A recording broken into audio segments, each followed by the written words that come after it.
this tournament.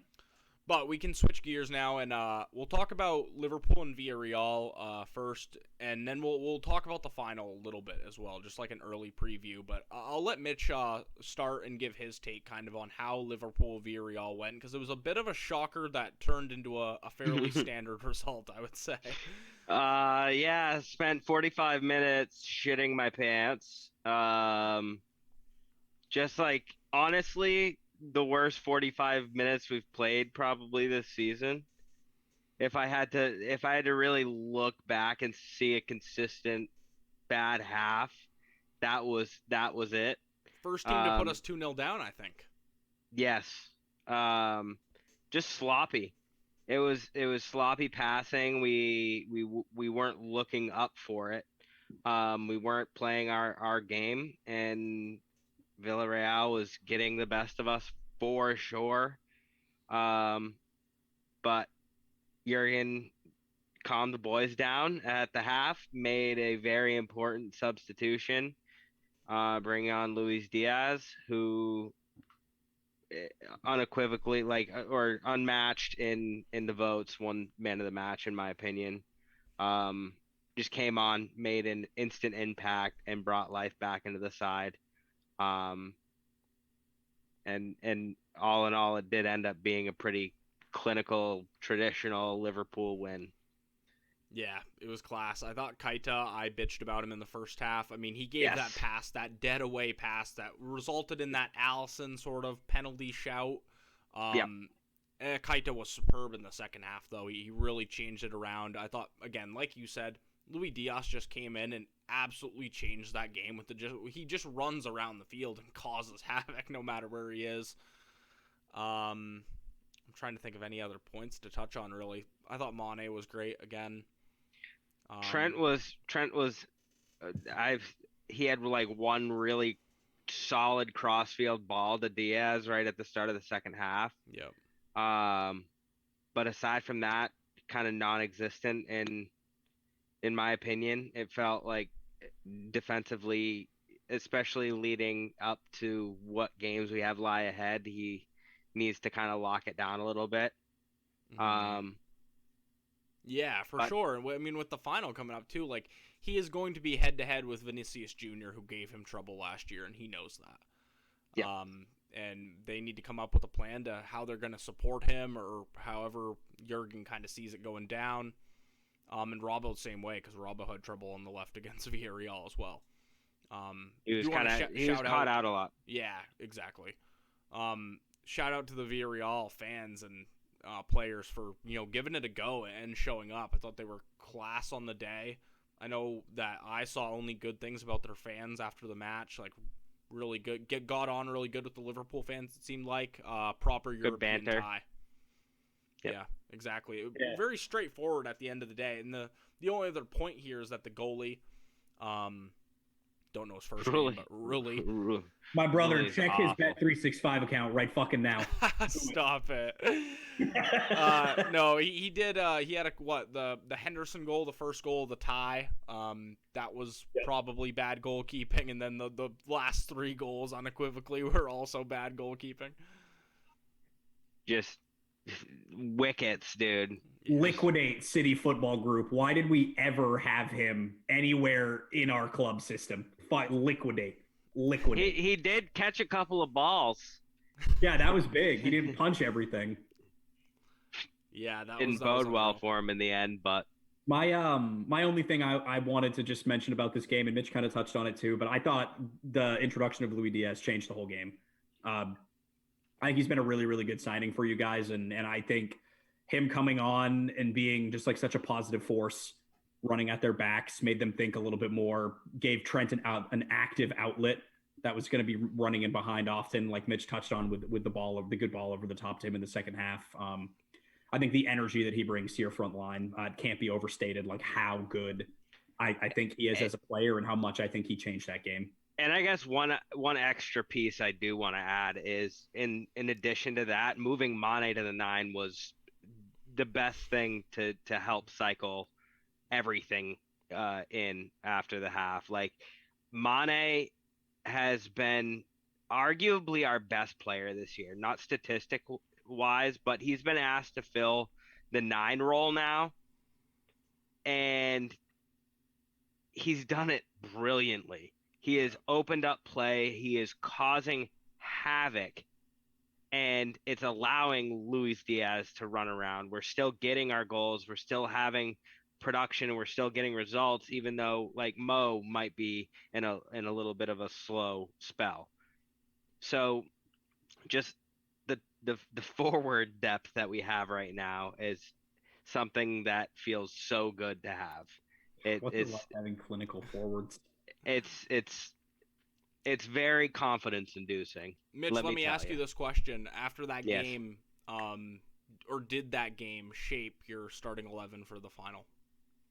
Because it did for me. Yeah. Are we doing? Are we gonna wait So for the that? two that I think we can do it again later. People that make it this far probably deserve to hear the opinion. I think there's only 2 positions I'll really bring up.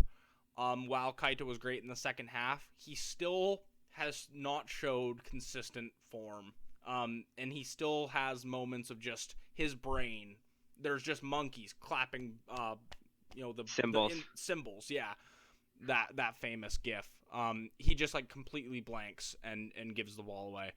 And that's tough. And for that reason, I see Henderson starting in the midfield. It's our captain. He's lifted a trophy before. He has to. And then Diaz starts on the front line for me. Yep. Those are the exact two takeaways I had. I want Mane starting in the 9. I want Diaz up top and Mo to get his revenge. Yeah, exactly. I just think once we get closer and we actually do talk about it, we'll get more into it. But I just it feels good to be in the position we are this time versus the last time we had to play Madrid in a final. Yeah, for sure. I mean, the squad's grown so much. You look at the goalkeeper position, obviously. Lovren started that game. Trent's 4 years older. Midfield was...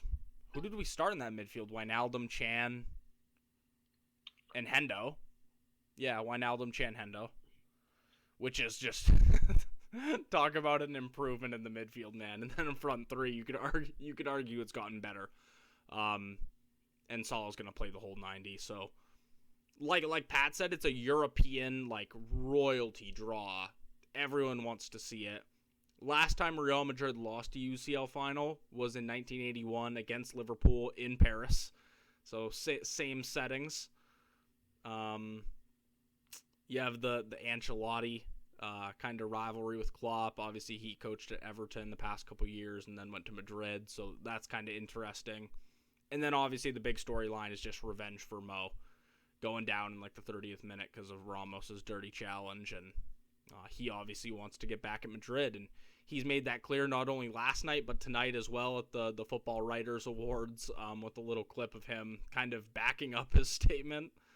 What do you think about the final, Mitch? Is that obviously it's the draw I think me and you both wanted, but what do you think about it overall? Overall, I'm excited. I think it would have been very kind of cool to see City in that position to duke it out as two of the argument right now is, are Liverpool and City two out of the are they the top 2 teams in the world? And having City in that final would have been cool to see 2 England sides facing off for a UCL title. But I think as a Liverpool fan, for the kind of the story, the timeline, I wanted Madrid. And it's different than us battling it out for the Premier League title. It's different than the fight we just had in the FA Cup. I think it's a refreshing change of pace, but also an incredible test.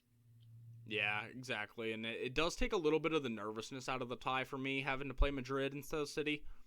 Because there's always, like Spurs, there's that thought of, what if we lose to a rival in the Champions League final? How do we deal with that? How do we come back from that? Especially when it's a team's first Champions League final, and a side like City, something they've been trying to get. if they did that over us on our ground. It would have been our second Champions League final. Relax. Well, no, your first win. First win. First trophy. He's saying if you were there and you beat us. Okay. The banter, we wouldn't be able to ever live that down. And then if you lose to Madrid, it's like it's their 14th title. You can handle it a little bit better. So in that case, I think, it's nice. And it's also nice because playing aside 4 times in the same year is just like, we get that with Chelsea with the FA Cup, and it's like, I know I'm gonna be more nervous for the FA Cup than I am the Champions League, because the Champions League is gonna be fun. It's gonna be a nice build up. FA Cup I'm dreading because I just don't want Chelsea to beat us. So, I do like the draw, and I do That's favor next Liverpool. Week. What? That's next week. Yeah, it is. Next Saturday. Yeah, we'll be able to cover it next week. So it's you're right. Before we leave the initial thoughts on the final, maybe I'm gonna sound like a fucking hater, and like I'm just like coping with the fact that we lost to them. I don't think you guys have the juice to beat Real this year, man. I don't know what I just don't. I think they're gonna win. I don't think they're a better team than you. I just don't. There's something in the fucking water. I mean, it's their tournament. That, like, we are the clear underdogs in that aspect. In that it's their tournament. They are coming off a 3-1 win the last time we met in this competition. They have the clear veteran presence. Obviously, they have fucking infinite Champions League titles. Yeah. They've got the European juice this year, bro. I don't fucking know what it is. But it is climbing Mount Everest, but we have done it before, and I'm just excited to have the opportunity to go at them again, and solidify ourselves as the next best. You know what I mean? Fucking brilliant tie. I mean, yeah. I agree with that, Mitch. I think you can take it the other way too, and I think Liverpool are the favorites on paper, for at least in my opinion. And also, I think I love the fact that we have kind of skin in the game the last 4 weeks. Like, we want the Premier League title. We want the FA Cup. What do Madrid have left to play for? So they get 4 weeks on vacation, basically, where basically warm-up games. I come out in that Champions League final, and I run it down their throat for the first 30 minutes because I bet they come out pretty flat. And, the first, all first leg ties they played in the knockout rounds, they've lost or gone down in. So I treat that like a first leg. You're at a neutral ground. The Liverpool fans are going to travel well, and that they haven't really had a competitive game in 3 weeks. And you hammer it. And that's what I think Liverpool are going to do. On a side note, the Madrid fans are going to travel well. And dude, it's a European final, and it's fucking Real Madrid, man. It doesn't get better, but I get your point. They have got the juice, bro. I don't know what it is about them this year.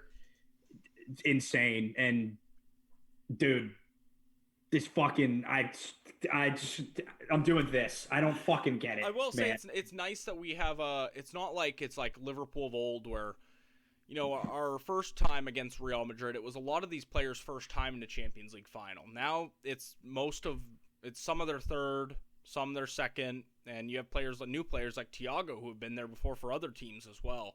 You have a side who knows the process. They know what's going to go down that week, and I think they're going to be prepared for it pretty well. By the way, it was game. I think it's going to be a really, really good game. It was James Milner, not Emre Can, that started that game, Did and Emre we had Can come on? We had the likes of Dominic Solanke on our bench. So it was a different time. Shout out Big Dom, got promoted with Bournemouth. And Nat Phillips. And Nat Phillips, our boys. I love the cherries.